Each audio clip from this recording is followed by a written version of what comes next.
Halo Sobat Entrepreneur, selamat datang kembali di channel YouTube saya. Pada kesempatan kali ini kita akan membuat video untuk membahas pergerakan forecast indeks IHSG kita ke depannya seperti apa. Dan juga kita akan mencoba membahas keempat saham perbankan kita apakah di level-level harga sekarang kita sudah bisa entry atau mencicil saham-saham perbankan kita gitu. Namun sebelum kita akan melanjutkan untuk membahas pergerakan indeks dan juga keempat saham perbankan kita, saya ingin memberitahu juga kepada teman-teman, bagi teman-teman yang ingin membuka akun Mirai Aset Sekuritas, teman-teman dapat kontak saya, nanti link WhatsApp saya sertakan di deskripsi, nanti teman-teman klik saja, nanti teman-teman akan langsung berkomunikasi dengan saya akan pandu bagaimana caranya untuk teman-teman membuka akun Mirai Aset Sekuritas. Nanti apa sih benefitnya ketika teman-teman membuka akun Mirai Aset Sekuritas? Yang pertama, nanti teman-teman akan bergabung bersama kita di grup WhatsApp yang dimana di situ tentu saya akan memberikan informasi atau berita-berita lebih up to date, dan juga di situ saya akan lebih utamakan ketika ada saham-saham yang berpotensi, saya akan langsung coba memforecastnya dan langsung men-share-nya di grup WhatsApp tersebut gitu. Jadi untuk info lebih lanjut nanti teman-teman dapat klik link WhatsApp saya, nanti saya akan sertakan di deskripsi di channel YouTube ini. Nah, kita akan langsung saja di sini seperti yang teman-teman perhatikan, bahwasanya saya sudah membuat adjustment forecast indeks IHSG kita yang dimana saya mempunyai proyeksi bahwasanya besar kemungkinan indeks kita membuat pola double bottom. Yang dimana kalau teman-teman perhatikan indeks kita sendiri areanya tercluster dengan area demand, teman-teman. Di sini dia tercluster dengan area demand.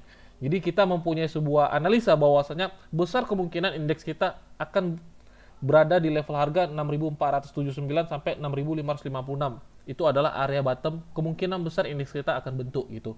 Jadi dengan pola yang seperti ini besar kemungkinan pola double bottomnya akan jadi, dan ketika dia break area neckline ini, kita akan proyeksikan teman-teman. Kita akan proyeksikan setidaknya dia akan kejar area ini. Nah, besar kemungkinan dia akan kejar 7.800 ketika dia break pola double bottomnya ini, teman-teman. Dan yang bikin saya cukup tertarik dengan kondisi indeks kita adalah dia tercluster dengan area demand zone-nya gitu. Jadi besar kemungkinan ini menjadi area bottom dia, dan pastikan juga ketika indeks kita memasuki area ini, teman-teman perhatikan 4 kesam perbankan kita dan teman-teman bisa mulai cicil perlahan, karena seperti yang saya katakan kita tidak bisa membeli satu harga yang benar-benar murah, namun kita bisa mencoba mencicil di mana area-area yang bagus untuk teman-teman bisa koleksi saham-saham perbankan kita gitu. Nah, di sini mungkin secara forecast indeks kita teman-teman dapat perhatikan, dan ketika dia memasuki area neckline kita di area 6479 sampai 6556, teman-teman boleh lirik keempat saham perbankan kita, mereka berada di area mana, dan ketika benar aja dia berada di area demand-nya, teman-teman bisa mulai masuk ke saham-saham 4 perbankan kita. Kita akan coba lihat apakah di 4 saham perbankan kita ini adakah suatu area yang menarik untuk kita coba mulai cicil gitu. Yang pertama, kita akan langsung saja bahas saham BBCA. Kita lihat dulu saham BBCA apakah ada suatu yang menarik untuk kita perhatikan. Di sini teman-teman perhatikan saya sudah forecast BBCA sendiri, yang dimana sebenarnya area kita sudah mulai akumulasi saham ini ada di level harga 7175 sampai 7300. Ini adalah area pertama untuk kita akumulasi. Saya kemarin juga sudah review dan bahkan coba sharingkan ke grup WhatsApp saya, dan di edukasi juga saya katakan ketika teman-teman mengoleksi saham-saham perbankan jangan cut loss, saya katakan begitu. Kenapa? Ini saham-saham bagus yang dimana historinya akan terus kembali gitu teman-teman, dan overall all the time-nya dia akan membuat all time high baru gitu. Jadi tinggal perhatikan di mana area yang bagus untuk teman-teman mulai cicil saham-saham perbankan kita. Jadi ketika indeks kita benar-benar membuat suatu tren, dia uptrend, tentu yang memanuver salah satunya adalah saham-saham perbankan. Jadi pastikan juga ketika teman-teman pun mau trading di saham-saham yang lain, setidaknya teman-teman punya saham yang memanuver indeks kita. Salah satunya adalah saham-saham perbankan ini gitu. Jadi di sini kalau teman-teman perhatikan area demand pertama kita BBCA ini telah breakdown, dan di sini yang biasanya standby buyer selalu mengumpuli barangnya sudah tidak ngotot lagi ingin membeli di area 7.300, atau bisa dikatakan standby buyer yang biasa beli di harga level 7175 sampai 7.300 sudah tidak punya power lagi untuk membeli saham BBCA ini sendiri. Dan sekarang teman-teman perhatikan harganya sedang berada di level harga 7.100, dan di perdagangan hari ini dia ditutup melemah minus 2,74%. Nah, kalau teman-teman perhatikan sebenarnya di sini BBCA ada area gap, teman-teman. Di sini ada area gap yang dimana kemungkinan besar BBCA akan coba 7 gitu. Kemungkinan besar area ini akan dicoba tuju oleh BBCA. Sebenarnya gap itu bukan berarti menjadi suatu kepastian harga harus ditutup di area itu. Namun itu bisa menjadi suatu area yang dimana teman-teman bisa perhatikan. Kita akan coba lihat apakah ketika BBCA berada menyentuh area 6950 dia akan bertahan. Dia akan bertahan di atas 6950 atau dia akan mencoba konsolidasi. Kalau seandainya area ini dia break, besar kemungkinan dia akan memasuki area demand yang selanjutnya. Ini adalah area demand yang benar-benar bagus sebenarnya teman-teman. Jadi kalau seandainya BBCA benar-benar masuk area ini, pastikan teman-teman siap sedia dananya untuk koleksi saham BBCA. Karena area 6.400 sampai 6.600 ini adalah area yang benar-benar bagus untuk teman-teman bisa pertimbangkan apabila dia benar-benar masuk ke area ini. Namun kalau saya pribadi, kalau kita coba ukur ke area itu, ada sekitar 7% teman-teman, ada sekitar 7%. Saya sedikit pesimis apakah BCA akan memasuki area ini atau tidak. Namun ya seperti yang teman-teman ketahui juga bahwasanya tidak ada yang tidak mungkin di market. Tidak ada yang tidak mungkin di market. Namun kita hanya bisa mencoba mencicil di mana area-area demand-nya gitu. Kita mencoba mencicil di mana area-area demand-nya karena kita nggak bisa mengukur di mana benar-benar area bottom dia, teman-teman. Nggak bisa kita ukur. Karena apa? Karena ya antar supply and demand itu kita nggak bisa perhatikan sampai sejauh mana harga akan turun. Namun kita bisa melihat area-area yang dimana orang sering terjadi suatu transaksi demand mulai masuk gitu. Dan juga kalau kita coba klasterkan dengan komposit kita, yang dimana besar kemungkinan dia membuat suatu pola double bottom. Jadi kita tinggal lihat ketika indeks kita memasuki area demand-nya ini, yang dimana dia besar kemungkinan masih mencoba naik line-nya ini, kita akan mencoba mencari saham-saham perbankan di mana area-area bottom-nya gitu, di mana area-area bottom-nya. Jadi kita akan perhatikan ketika dia memasuki 6950 nih, apakah dia mampu bertahan atau mencoba konsolidasi. Kalau seandainya dia memasuki area ini, dan dia mencoba konsolidasi seperti ini, tandanya ada yang mulai mengakumulasi saham BBCA ini, teman-teman.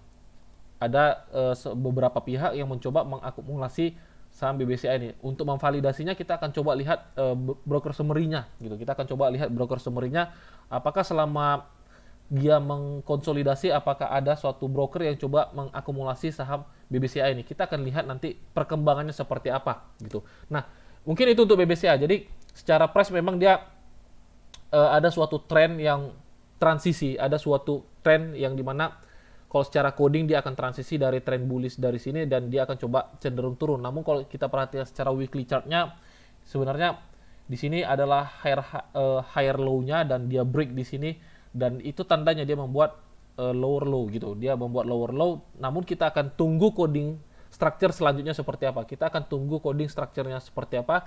Yang pasti kita akan coba pantau melalui komposit kita sendiri gitu.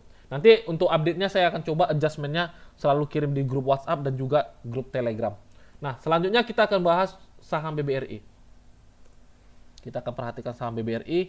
Di sini kalau teman-teman perhatikan, ini area yang bagus juga teman-teman untuk teman-teman coba cicil saham BBRI. Jadi tadi di grup WhatsApp juga saya sudah katakan bahwasanya ini bisa menjadi suatu area yang bagus untuk teman-teman coba mulai cicil kembali saham BBRI. Karena apa? Karena saya melihatnya di sini teman-teman. Ketika BBRI jatuh, di sini ada suatu konsolidasi teman-teman. Ada suatu konsolidasi. Jadi besar kemungkinan ketika dia memasuki area ini ada standby buyer yang mulai mencicil barangnya teman-teman. Ada standby buyer yang coba bersiap untuk menampung barangnya saham BBRI ini gitu. Ada standby buyernya gitu. Terlepas harganya break atau tidak, setidaknya kita mencoba mencicil dan terus mengakumulasi di area-area base price-nya untuk saham BBRI ini sendiri. Kalau seandainya area ini dia break teman-teman, kita akan tunggu lagi di mana area selanjutnya akan dia tuju gitu. Jadi kalau teman-teman katakan, kenapa saya tidak ajarkan cut loss, padahal di satu sisi saya katakan disiplin cut loss. Oke, memang benar teman-teman. Saya ajarkan teman-teman itu untuk disiplin cut loss. Namun kita akan coba bedakan case-nya ketika teman-teman mencicil suatu saham yang benar-benar bagus gitu. Ketika teman-teman misalnya kemarin saham sektor energi seperti Inco, Antam, Harum, saya langsung tegas katakan di grup WhatsApp cut loss. Saya langsung katakan. Namun kenapa saya di saham BBRI ini saya mempunyai perilaku yang khusus gitu. Saya mempunyai perilaku yang khusus karena saya Dari pertama saya trading dari tahun 2018 juga saya mempunyai histori dengan saham perbankan dan saya tahu karakter saham perbankan ini seperti apa.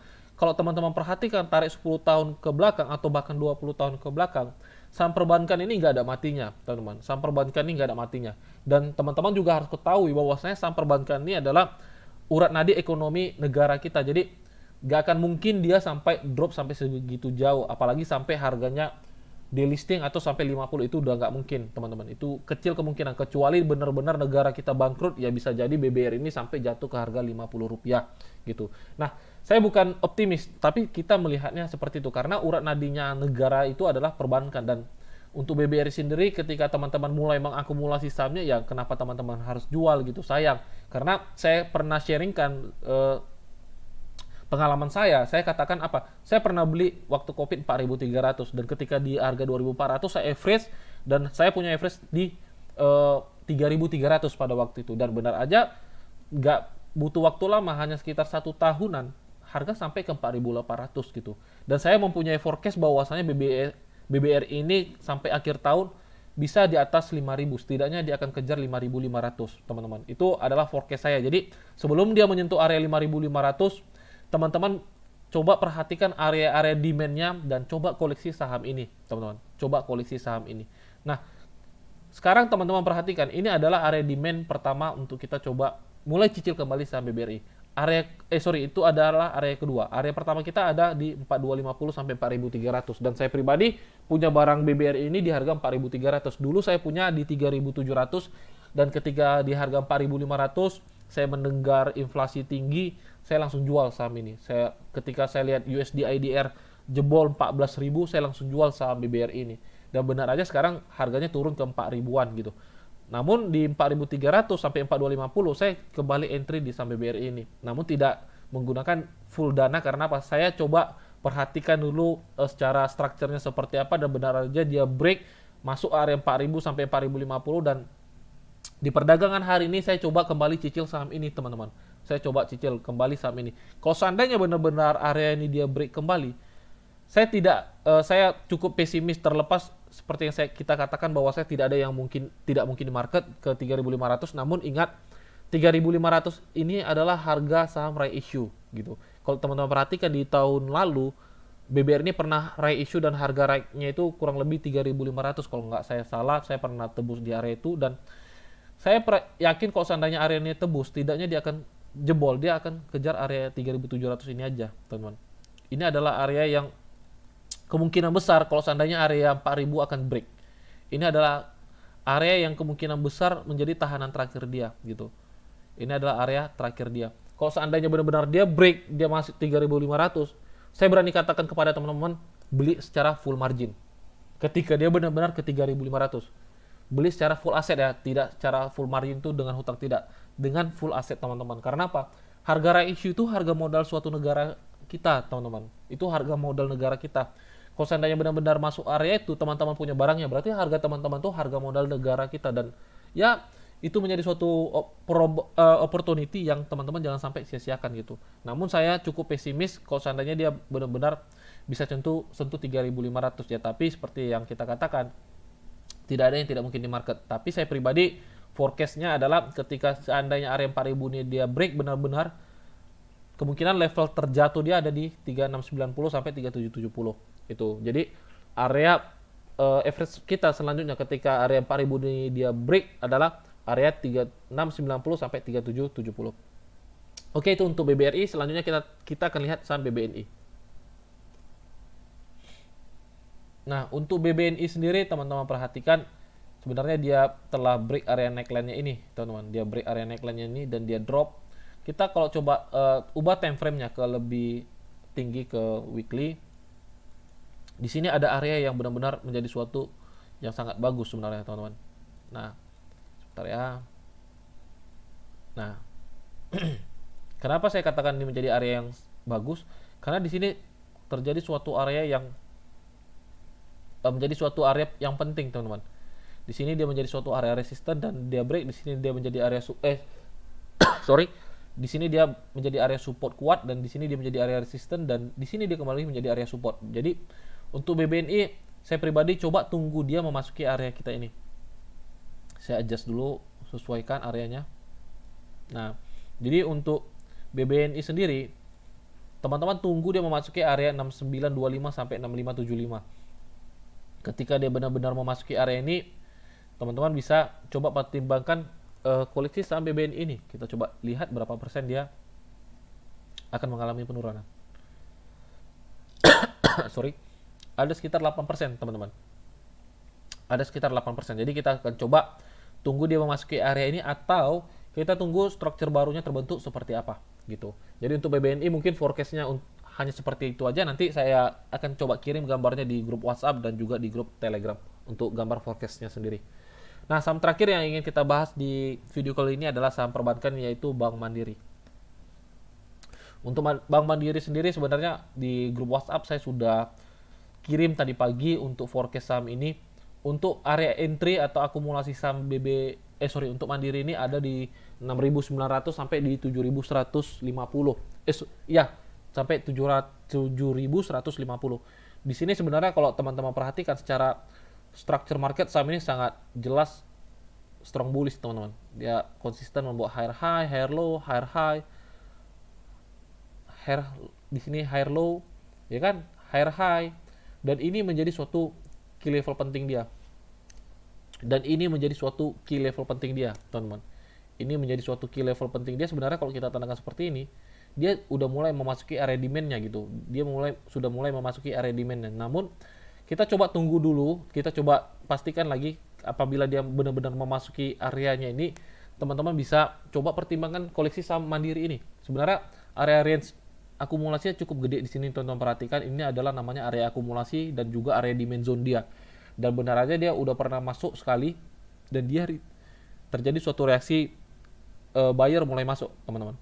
Buyer mulai masuk. Jadi kalau untuk Mandiri sendiri, kalau kita beli di area 7.300 sebenarnya itu area yang bagus juga, tapi mending kita ambil pivotnya, kita ambil di tengah-tengahnya. Tengah-tengah di antara 6.900 sampai 7.300. Jadi kita ambil areanya itu di 7.150, teman-teman.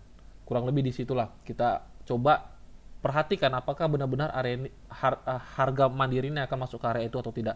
Namun nanti untuk adjustment-nya apabila harganya nggak masuk ke 7.150, saya akan coba informasikan ke grup WhatsApp dan juga di grup Telegram gitu. Jadi teman-teman harus ketahui juga bahwasanya technical analisa adalah bukan menjadi suatu yang teman-teman tidak boleh ubah atau adjustment gitu, karena seperti yang saya katakan, market itu dinamis dan selalu berubah-ubah. Jadi analisa pun pasti berubah-ubah. Ada namanya adjustment atau penyesuaian. Jadi teman-teman perhatikan aja, nanti kita forecast awalnya area entry adalah di 7.150. Namun kalau seandainya structure barunya terbentuknya berbeda, pergerakannya berbentuk berbeda, maka kita harus membuat adjustment atau penyesuaian gitu. Jadi technical analisa itu berfungsi untuk melihat pergerakannya seperti apa. Jadi kita melihat pergerakan harga seperti apa, baru kita akan menyesuaikan kembali analisa kita seperti apa gitu. Oke, mungkin sampai di sini aja videonya, teman-teman. Semoga apa yang saya sampaikan informasi di sini teman-teman dapat mengerti dan bisa menjadi suatu referensi atau masukan bagi teman-teman untuk kedepannya ketika teman-teman ingin membeli saham perbankan atau saham-saham yang lainnya gitu. Jadi bagi teman-teman yang ingin kontak saya, teman-teman dapat klik link yang ada di deskripsi, nanti kita akan coba berkomunikasi. Bagi teman-teman yang ingin sharing portofolio atau ingin saham-saham yang saya coba bantu bahas, teman-teman dapat WA saya gitu. Apabila teman-teman juga kebetulan punya saham yang dananya besar di suatu saham dan teman-teman ingin bantuan saya akan coba bantu teman-teman gitu. Yang penting teman-teman boleh kontak saya. Oke, mungkin sampai di sini aja videonya. Sampai jumpa di video-video selanjutnya. Salam entrepreneur.